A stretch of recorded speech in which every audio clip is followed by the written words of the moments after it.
नमस्कार, India news business पर हैं आप और मैं हूं आपके साथ दीक्षा राठौर। इजराइल और हमास के बीच युद्ध जारी है। इस युद्ध के चलते दुनिया भर के शेयर बाजारों में भारी गिरावट है, जिसमें भारतीय बाजार भी शामिल है। लेकिन इस युद्ध के चलते गौतम अडानी के listed company Adani ports and special economic zone का स्टॉक भी औंधे मुंह जा गिरा है।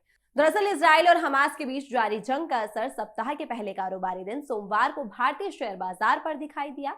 जोरदार गिरावट के साथ खुलने के बाद सेंसेक्स और निफ्टी लाल निशान पर बंद हुए। कारोबार के अंत में बीएसई का 30 शेयरों वाला सेंसेक्स 483.24 अंक फिसलकर 65,512.39 के लेवल पर क्लोज हुआ था। तो वहीं एनएसई का निफ्टी इंडेक्स 141.15 अंक की गिरावट के साथ 19,512.35 पर बंद हुआ था। इस बीच जंग के असर से जहां क्रूड ऑयल महंगा होने से तेल कंपनियों के शेयर टूटे, तो वहीं गौतम अडानी के नेतृत्व वाली अडानी ग्रुप की कंपनी अडानी पोर्ट को भी भारी नुकसान हुआ। दरअसल अडानी पोर्ट का इजराइल में भी बड़ा कारोबार है। सोमवार को शेयर मार्केट में गिरावट के बीच शुरुआत से ही अडानी पोर्ट्स का शेयर टूट रहा था और कारोबार खत्म होते होते इसमें गिरावट और भी तेज हो गई। कारोबार के अंत में Adani ports and special economic zone limited का शेयर 5.09% टूटकर 788.50 रुपए के लेवल पर बंद हुआ। इस हिसाब से देखें तो अडानी पोर्ट के शेयर की कीमत में 42.25 रुपए की कमी आई है। शेयर टूटने से निवेशकों को भी बड़ा घाटा उठाना पड़ा। कंपनी का मार्केट कैपिटलाइजेशन कम होकर 1.71 लाख करोड़ रुपए रह गया। गौतम अडानी के नेतृत्व वाले अडानी ग्रुप का इजराइल में बड़ा निवेश है। दरअसल बीते साल ही अडानी पोर्ट्स एंड एपीएसईजेड ने जॉइंट वेंचर में इजराइल के हाइफा पोर्ट के प्राइवेटाइजेशन का टेंडर हासिल किया था। ये टेंडर करीब 1.8 अरब डॉलर का था। इस वेंचर में अडानी पोर्ट की हिस्सेदारी 70% है। अब जबकि इजराइल में युद्ध के हालात हैं और इसके चलते कंपनी के शेयरों में भी गिरावट देखने को मिली है, तो ऐसे समय में अडानी ग्रुप की ओर से इजराइल को लेकर एक बड़ा बयान जारी किया गया है। वहीं इजराइल पैलेस्टाइन कॉन्फ्लिक्ट के बीच अडानी पोर्ट्स ने बयान जारी किया है कि कंपनी इजराइल में हो रही गतिविधियों पर नजर बनाए हुए है। इजराइल में मौजूद हाइफा पोर्ट का कंपनी के कुल कार्गो वॉल्यूम में 3% का योगदान है। इसके साथ ही अडानी पोर्ट्स की तरफ से वहां मौजूद कर्मचारियों की सुरक्षा को लेकर भी जानकारी शेयर की गई।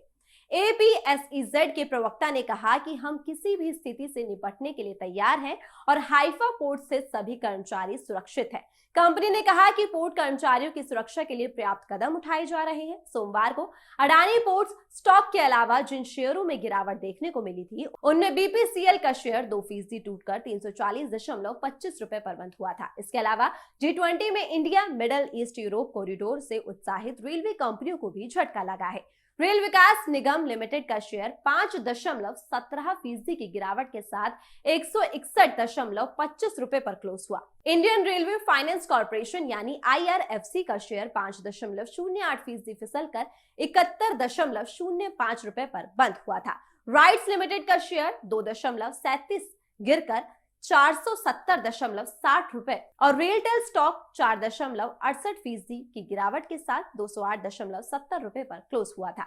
इस जंग से कच्चे तेल के दामों में भी उछाल दिखा है, जिसका असर हिंदुस्तान पेट्रोलियम, भारत पेट्रोलियम और इंडियन ऑयल जैसी कंपनियों पर दिख रहा है।